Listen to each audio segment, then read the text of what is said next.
We had a client that we worked with, and she was really struggling with profitability. She kept raising tuition. She actually did 3 tuition increases within a 15-month cycle, and she still could not catch up. So I helped her work with our 6 money leaks in schools, and she only used 3 of the 6 money leaks and cut her expenses by 50%. 50. She did not fire anyone. She did not slash any of her programs, and she did not work more hours. Again, the 6 money leaks are not hacks or spreadsheets. These are patterns. They are small decisions that feel so normal that your school does, but they quietly drain your school's profit. So if you've ever wondered why you're working so hard, but still not seeing the return, this is your first step to clarity. Click the link in the show notes and find out what it's actually costing you.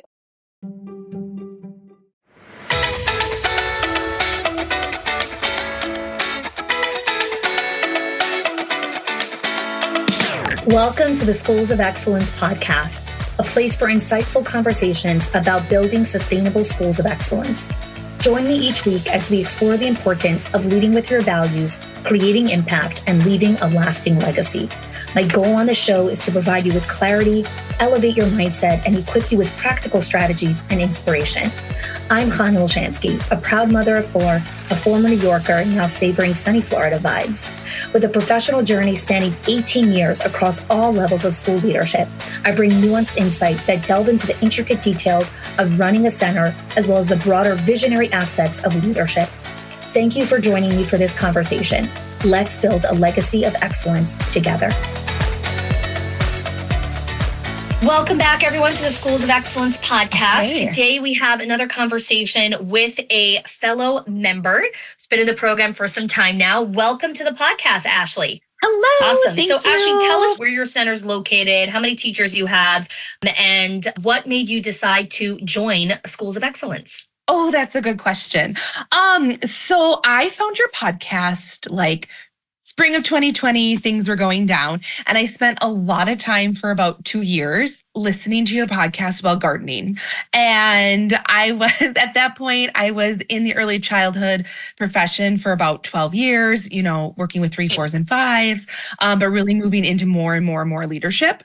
And then in 2022, I found myself 9 months pregnant, accepting a director position in the program that I helped start it in 2010. And then it was, I started my tenure in administration on maternity leave, which was, kind of a moment of, am I insane or am I not? I don't know. And then it was kind of just some roller coasters of ups and downs, but I kept finding your podcast is kind of like a lot of inspiration. And then this winter, we kind of just had some things happened in our center. We lost a student unexpectedly to a tragic illness. And then about a month later, I had just a conversation with a family that was so negative that I just kind of really took a deep dive in, and I was like, is this something I want to continue doing? Is this where am I best in the early childhood industry? And I was like, I really realized I needed more support on the administration level. And so I just thought, you know what? I have grant funding. I'm going to jump in. I'm going to fill out the survey. I was like, it's now or never. I need to figure out. Your sound went out. Oh, my sound went out? Sorry. Okay. No, that's okay. Now it's back. So you said you were questioning if you wanted to be in the role, and then you realized you needed support at the administrative level. Absolutely. And I realized before I could make that decision, I needed to put supports in place for myself to then be able to put systems in place and now really reflect on where is my path going? So, so I filled out the survey after just some hard moments, but also some really profound professional moments too, of just sitting across from a table from a family thinking, I never want to be in a conversation like this again. And how can I set myself up for success not to be? But then also too, just reflecting leading a staff through grief, leading a staff through profound loss was also a huge pivotal moment for me professionally that I think I will always come back to, because I think I realized in that moment that yes, this is something, that way that I can support people working with children. But the support that I found within the School of Excellence has been tremendous. So I'm excited to be here today. Yeah, yeah. It's so interesting how we each have our kind of rock bottom moment where we decide these are the crossroads that I need to really make a decision. Am I going to continue to flail around and just try to get by? Or am I really committed to being the best leader that I could be? And if I am committed to being the best leader that I could be, then I need the support to get there. And that requires vulnerability, especially from someone who's been in the field for so long, right? Like it wasn't your first rodeo. I'd love if you can share how you really worked through that experience of like, okay, I'm going to need a mentor, which means I'm going to need to reckon with the fact that I don't know everything and I'm probably going to make some mistakes. And like, how did you work through that? I think even before I accepted the position of administration and moving into an official director's role, I knew there's a lot of humility that needs to go with that. And being 9 months pregnant, accepting that role, there was a lot of reflection for myself and even with my husband. Do I want to go back to that survival mode? And true survival mode, of because I'm a teacher right now. I got everything going. Like, I don't have to think about a lot of things, but also to really recognizing that this was a good place to stretch and grow professionally and where I was at. And so I just think I come to a lot of my experiences with a growth mindset, and I really coach my staff that we are always learning, that I am even 2 years in, like just how I communicate with parents shifted so much. Even I think back to where I was 18 months ago as a role of administrator, having conversation with parents was such a change. And I could identify that in myself, that like, whoa, I don't have the words anymore because I'm not hands-on anymore. So it's just that knowing that there was going to be growth in those areas. And I really coach my staff a lot too, and that we have to be able to pivot. We have to be able to be adaptable and flexible, because we're even just noticing the changes in the children that we're serving, in their regulation skills, in their abilities to attend and focus. And we talk a lot about brain development and how the brain is changing because of social media, because of screens and all those different things. So it's I've been coaching our staff a lot too, of, veterans who've been in the field for 20 some years are feeling like their toolkits, their bags of tools is not as deep as it once was. And so I think just really coming from it to a place of like, we always need to learn has been really helpful. And it's helpful to model that too with my staff. I think there's something really interesting where you're sharing the toolkit is not as deep as it once was. I think an interesting perspective also that I like to look at is when we head into a season where the world is shifting, the economy is contracting, things are just really different. It's not that our toolbox isn't necessarily as deep. It's that we have to trade out the rusty tools for new ones and upgrade it in a way where we can look at and say, is this strategy that I've been using until now still effective and efficient given the current climate that I'm leading in? And this is what I love about the program is we support our members through the different seasons and changes that happen in the industry and also at a national and global level, because you can't, yes, there are these foundational things, and we're going to talk about foundations in a minute, that you always need to be doing no matter what's going on in the world. But you also have to be agile and flexible to the economy is different. The world is different. Are we adapting to what's coming at us? I love that analogy of the rusty tools, because I'm always talking about how we got to be scrappy a little bit. And that fits really well into literally just scrapping the old and bringing in the new, honey. Yeah, I think it's a great way to communicate to staff, because especially when we communicate to veteran staff, or even for those of you that are listening that are, veteran leaders, directors, owners, we can sometimes take a little bit of a beating on our own ego or self-esteem when we say things like, oh, I need an update on my tools. I need an update on my strategies. It can feel sometimes a little defeating, like, but I've been in the industry for so long. Like, what else are you going to teach me? What else is there to learn? It's not about what else is there to learn. It's about how are you using the skills that you already know? Are you pouring, like, meaning if you're trying to water 2 acres of land, you can't really use a little flower pot. Like, you got to use a sprinkler system, right? And if you're trying to treat 5, 10 acres of land for bug spray, you can't really use off. You kind of got to use a system that can cover the ground. And when we're in a different environment, are you using the tools at the leverage that they need to be used at? Absolutely.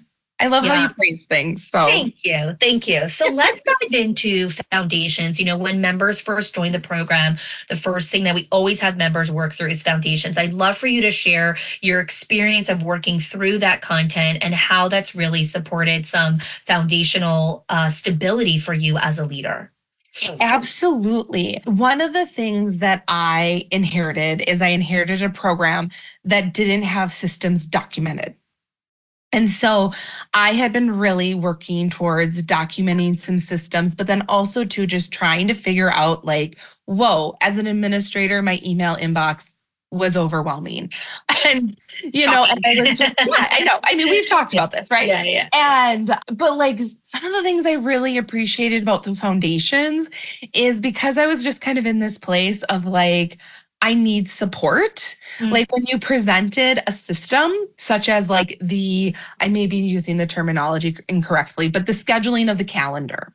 Yeah, the time blocking. The time blocking. Oh, thank you. Yes. The time blocking. Yeah. So I had been like trying to do some systems on my own. And of course I didn't have time to like research anything. But then like once I got into foundations and like you presented a strategy, I was like, I have nothing to lose. I'm just going to dump it all in right now. And I am just going to try it because I have nothing to lose, like I said. And it kind of came like I was entering that season or those videos, that content, right when I was entering enrollment season for our school. Mm-hmm. We don't do open enrollment. We kind of register based on a school year system. Mm-hmm. And so we have kind of like these 2 or 3 weeks where my inbox is just flooded and flooded and flooded and flooded with, questions of what the program is best for my child, all these different things. Current families figuring out their schedules for next year, new families. But I had implemented that time blocking the same week that started, and it transformed my inbox. And it was so cool. I was like, thank you, honey, for just providing this simple little strategy, because I tracked it too, because I was able to manage like 50 extra emails a day, and it didn't stress me out. Yeah. Because I was planning for them the next day. I was keeping on top of things. And that I think was one of the biggest pivotal moments for me was when I went home for the first weekend in like 18 months and was like, I'm not feeling stressed. And that doesn't happen every weekend, but I was really, really thankful in that moment for like, man, I was managing like 50 additional emails a day on top of everything else that I was doing, staffing schedules, but I was able to schedule it and get some control on it, which was really uplifting and was powerful. So that was one of the things that was critical for me.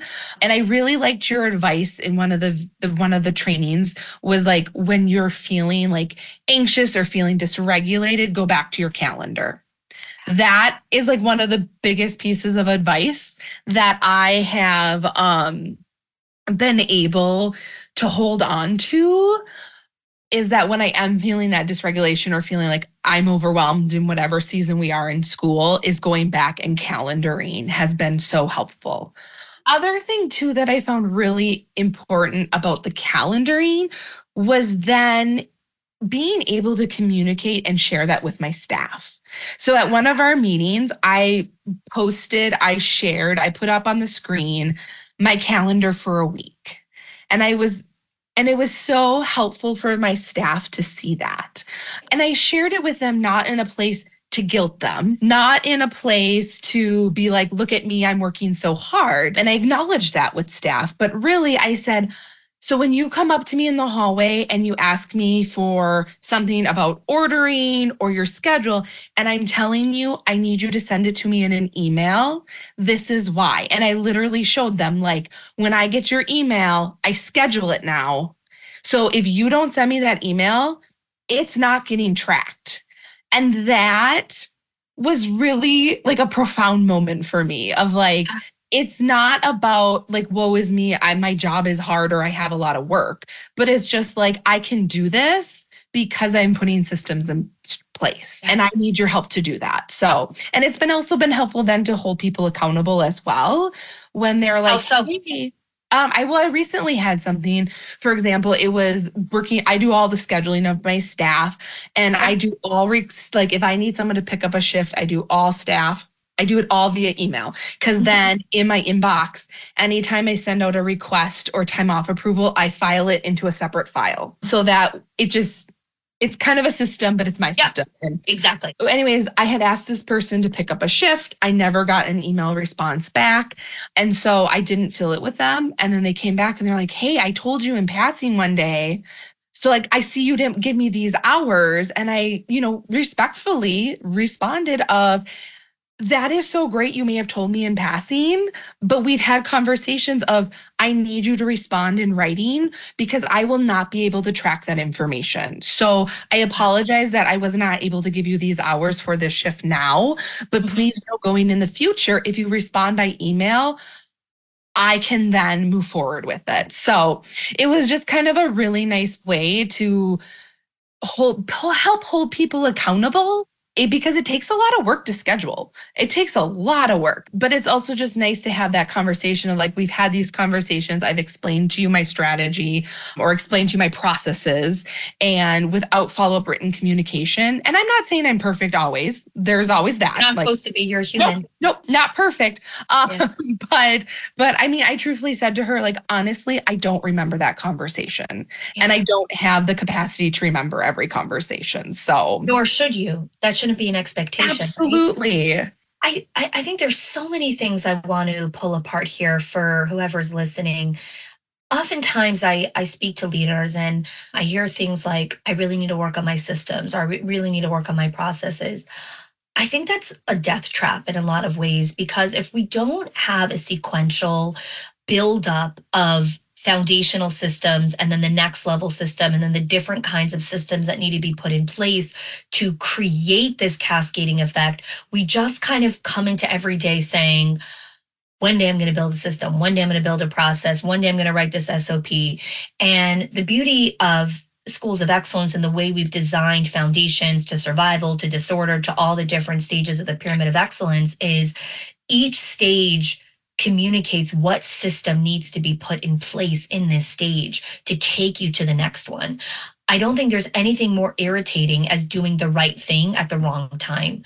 So you could be doing the right system, but if you're implementing it in the wrong season or the wrong stage, you're not going to get a result and you're going to liquidate a lot of resources, of people, of time, of energy, of mental space that's not going to deliver the results. So what you're sharing, Ashley, here is just so beautiful in how you built the calendar, you built your inbox system, and the immediate impacts of accountability, of communication, of streamlined communication, of stress reduction, all of a sudden starts to create more capacity where now you could start working on the next level stuff.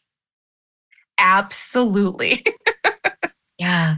No, it is. And like I said, like, it's not perfect by any means. Like, I still have moments. Supposed to be perfection. No.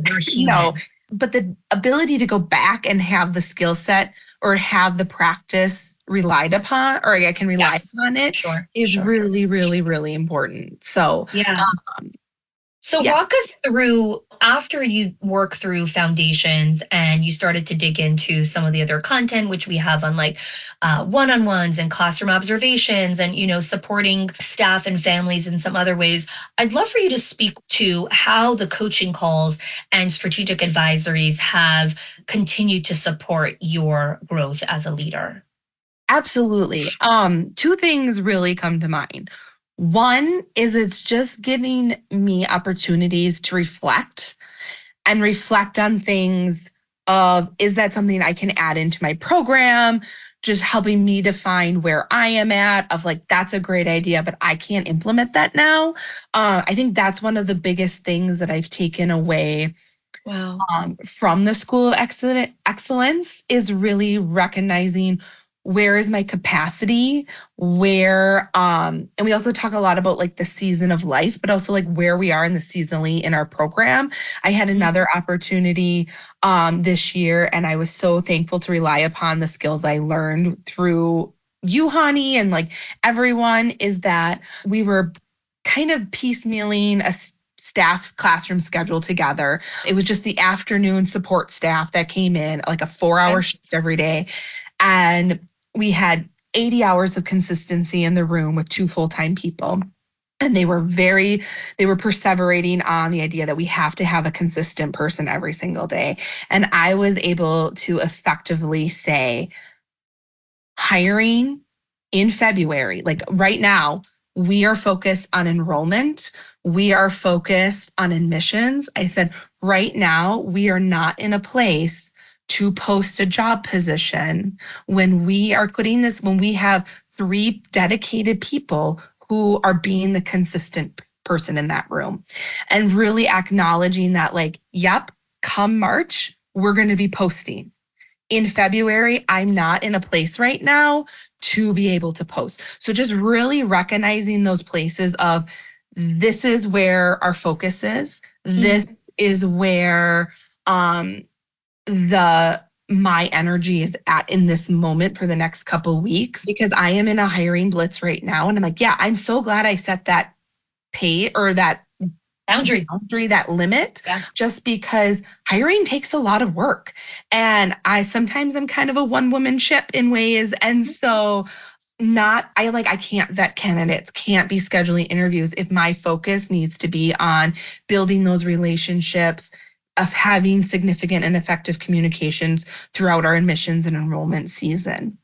So that was one thing that I've really, and just like even listening to even yesterday I was on a round table discussion, and it was such an enlightening one. And it was just like, can you tell us the topic? It was on effective communication for teacher leadership with Jill. I was like, I need to send Jill an email now. Yeah, she would love that. That would be so kind of you, so gracious, right? Such a way to pay it forward. Absolutely. And I wanted to, I want to connect with her on something else too. Yeah, sure. But there were some really good things where I'm like, oh, that would be amazing. Can't do this at the moment. Or like just thinking about things of like, as we move into the new school year. So there's just, it's nice that not everything has to be implemented right in this moment. But it's just building ideas, building what we can have, or what we can potentially accomplish. The other thing that I really appreciate, because I'm part of a private school institution, and there is a large like preschool cohort in my area that supports preschool, private preschool as part of this group. But the thing that I really appreciate about Schools of Excellence, truthfully, is that it's global, that it's nationwide, that we're getting perspectives from so many different organizations and different types of organizations that I think is missing in this other cohort community that I can rely upon. Just because I think diversity of experience, or also recognizing similarity of experiences, whether you're, myself in Minnesota or, across the country or in Canada, it's just, there's a lot of similarities, but it's also been really helpful just even understanding things. I've been having conversations with people regarding like their licensing and, different regulations that they have. So, yes, and I'm still working in survival. I will say that. That's fine. Again, survival takes anywhere between 4 to 6 months, sometimes longer. So it takes time to work through it. And I see it. And I think I was on a call with you earlier this week, and you said to me, like, you said something that was so profound to me, which was so helpful. And I'll reiterate that now, is when you were like, getting your daily huddle, or not daily huddles, getting your one-on-one systems in place, you won't see rewards or see like really until 6 months out. So having some of those metrics too of knowing, or not metrics necessarily, but like timelines of like, okay, like that's really helpful for me in planning, but then also too, like not wanting then to just throw a strategy away or throw a system away. Yeah. So that was really helpful this week when we were in a call, and I was like, or in a coaching call. Yeah, that was a coaching. Yeah, it was on a coaching call. So, Yeah.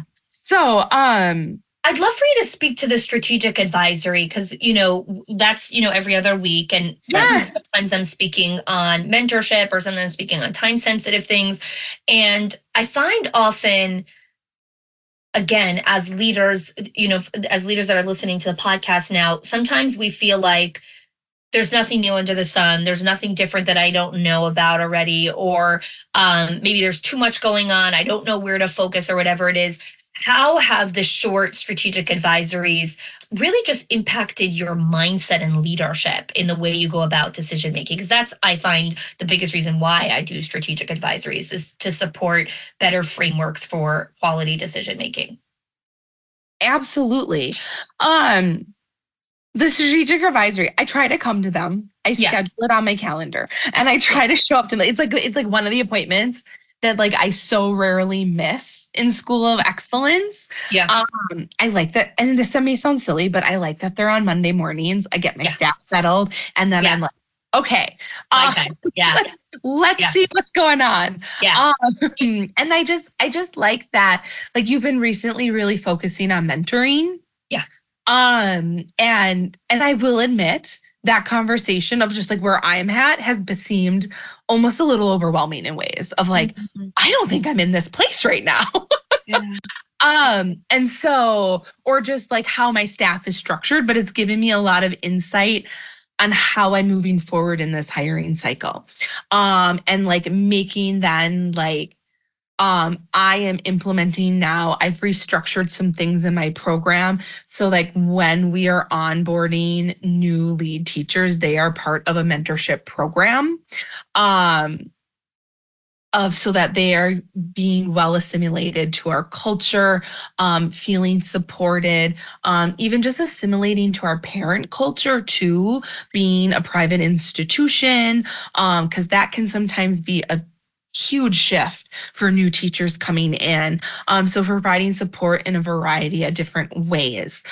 And then also too, like, how am I using myself best, and who do I need to target and mentor in that way? And one of the biggest things that I have come to realize is that I can't mentor everyone. I cannot mentor everyone. And I think that's why it was an overwhelming topic to be like listening to. Absolutely. Recently. But when I first started. Yeah, exactly. Because I was like, oh, this topic does not seem like it's relevant at this moment to me and where I was at. But it's given me a lot of thought, because that was one of the things that I was struggling with. Was I was that teacher leader in the classroom, mentoring the assistant teachers, mentoring the other lead teachers as a teacher leader in my program, and then moving to administration. I can't be doing that same, like I just don't have the capacity. My job does not allow for it to be in the same role. And I can't when, like if I'm not hands-on and not with them daily. So that's kind of been a shift for me. But then also to really thinking about, okay, now I have this system lined up for a mentor, but how am I going to mentor the mentor? Which sounds maybe insane, but also too, though, of bringing this person into the leadership role. I also have an opportunity right now.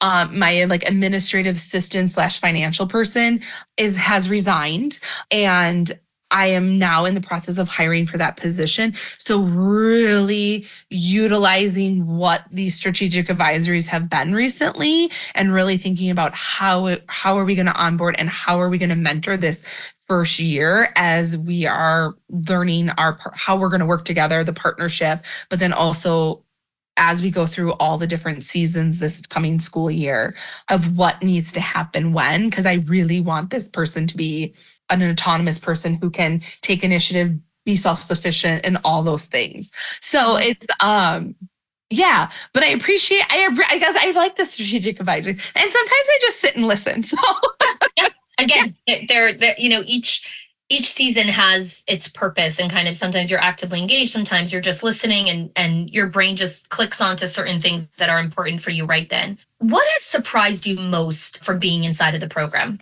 Oh, that's a good question. I think one of the things that has surprised me the most has been the ability to find success in being an administrator. And knowing that I came to this position with a lot of good skills, and putting time into myself as an administrator and taking time to develop those skills in like a formalized, or not maybe formalized, I don't know, but taking a moment to invest in myself. Because coming from the classroom as teachers, there was not a mentorship program in my building. So like, it's kind of like I was seeking this out, and I've gotten everything out of it so far that I've been wanting to get out. That, that it's provided me with some systems. It provides me with support of people that I can reach out to, having like a success coach. I think that's what it's called. Sorry. I get everything jumbled up. How has the success coach supported you? Yeah, talk to us a little bit about that. Oh yeah. So one of the things I didn't realize was that I could set up individual meetings with the success coach right away. And when I realized that, I was like, oh, that's so cool. And I had this conversation with my success coach, and it was really cool because she one day just said, because I was like stressed out about like summer onboarding, and she was like, just pick a date in your calendar. It was like May 8th or something. She was like, just pick a day in your calendar, and then for the next 3 weeks, you do not need to worry about any of your onboarding processes. Do everything else, just don't worry about onboarding processes. And then on this date that you picked, where it was like May 8th or something, then you can focus on that. And that just like little tweak of a mindset was so helpful. And I was like, okay, I can do that. I can just pick it. And it was really helpful because, like I had said earlier, like my calendaring system was amazing.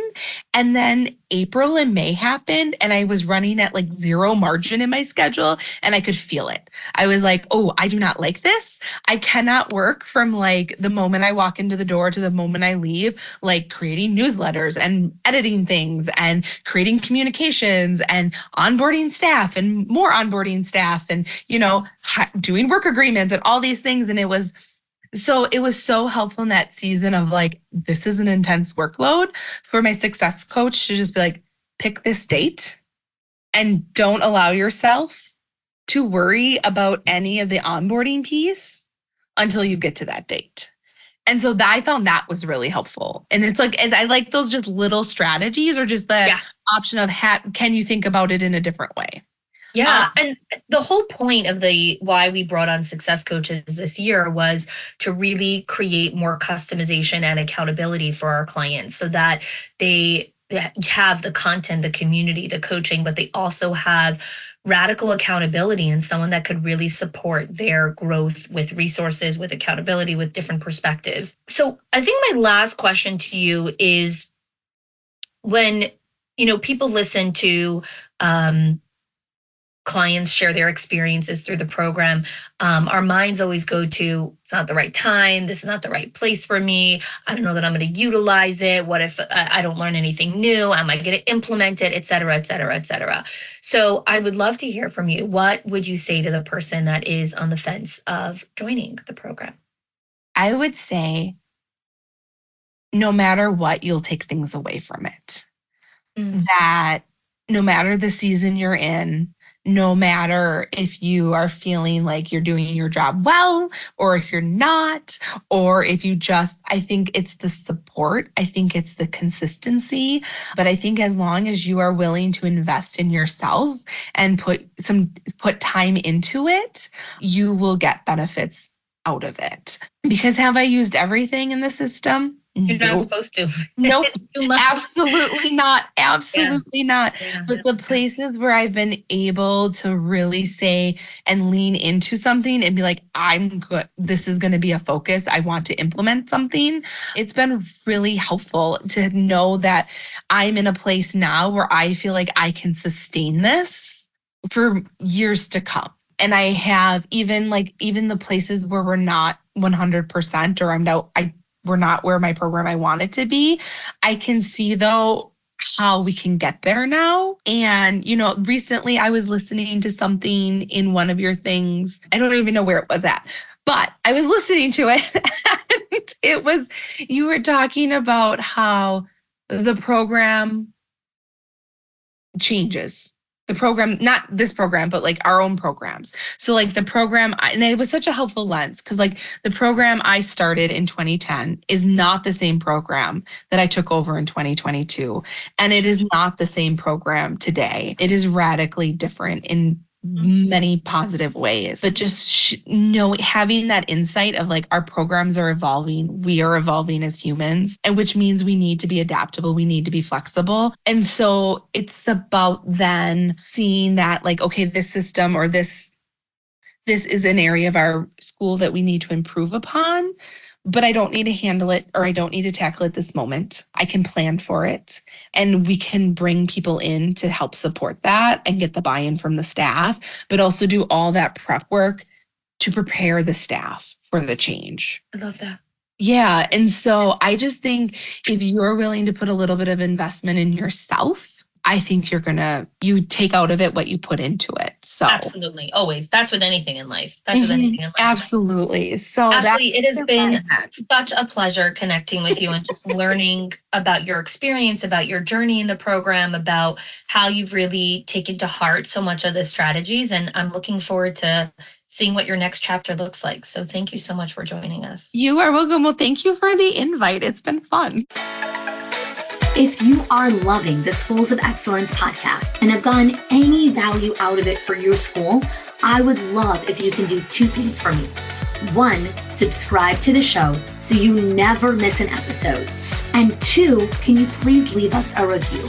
Reviews help other school leaders know that this is the place to learn how to build a school of excellence.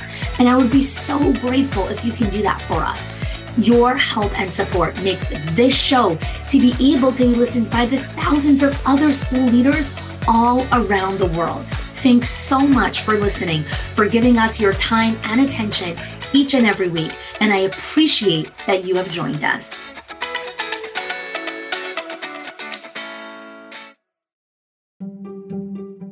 If your accountant has ever told you to cut back on professional development or slash your teacher appreciation budget or your staff development budget just so you could stay afloat, or has told you, hey, you probably can't go invest in that program, please listen. The problem is not that you're spending too much money on your people or yourself or your investment or your support system. It's that your school has invisible money leaks that are draining your profit, leaks that no spreadsheet will ever catch or accountant. So I created the 6 money leaks of schools that show you the 6 core areas that schools lose money every single month without realizing it. If you close even one of them, your profits will start to soar without sacrificing your team. Go get it now and stop blaming the things that are actually building your school.